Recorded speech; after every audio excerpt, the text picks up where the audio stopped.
സഹോദരരെ, വിശുദ്ധ പൗലോസ് ശ്ലീഹ ഹെബ്രായർക്കാർക്ക് എഴുതിയ ലേഖനം 11 അധ്യായം 23 മുതൽ 29 വരെയുള്ള തിരുവചനങ്ങൾ.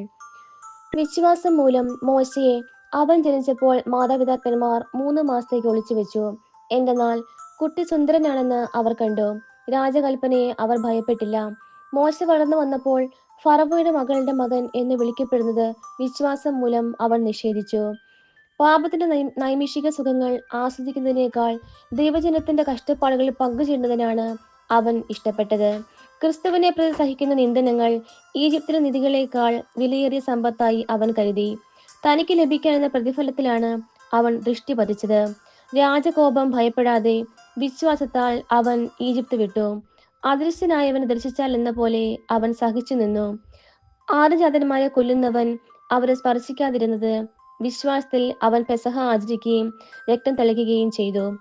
വിശ്വാസത്താൽ അവർ വരണ്ട ഭൂമിയിലൂടെ എന്ന വിധം ചെങ്കടൽ കടന്നു. എന്നാൽ ഈജിപ്തുകാർ അപ്രകാരം ചെയ്യാൻ ശ്രമിച്ചപ്പോൾ കടൽ അവരെ വിഴുങ്ങിക്കളഞ്ഞു. നമ്മുടെ കർത്താവായ മിശിഹായ്ക്ക് സ്തുതി. സഹോദരരെ, വിശുദ്ധ മത്തായി എഴുതിയ സുവിശേഷം 17 അധ്യായം 9 മുതൽ 13 വരെയുള്ള തിരുവചനങ്ങൾ.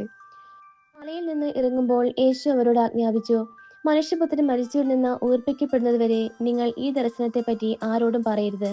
ശിഷ്യന്മാർ അവനോട് ചോദിച്ചു, ആദ്യം ഏലിയ വരണമെന്ന് നിയമജ്ഞർ പറയുന്നത് എന്തുകൊണ്ട്? അവൻ പറഞ്ഞു, ഏലിയ വന്ന് എല്ലാം പുനഃസ്ഥാപിക്കുക തന്നെ ചെയ്യും. എന്നാൽ ഞാൻ നിങ്ങളോട് പറയുന്നു, ഏലിയ വന്നു കഴിഞ്ഞു, എങ്കിലും അവർ അവനെ മനസ്സിലാക്കിയില്ല.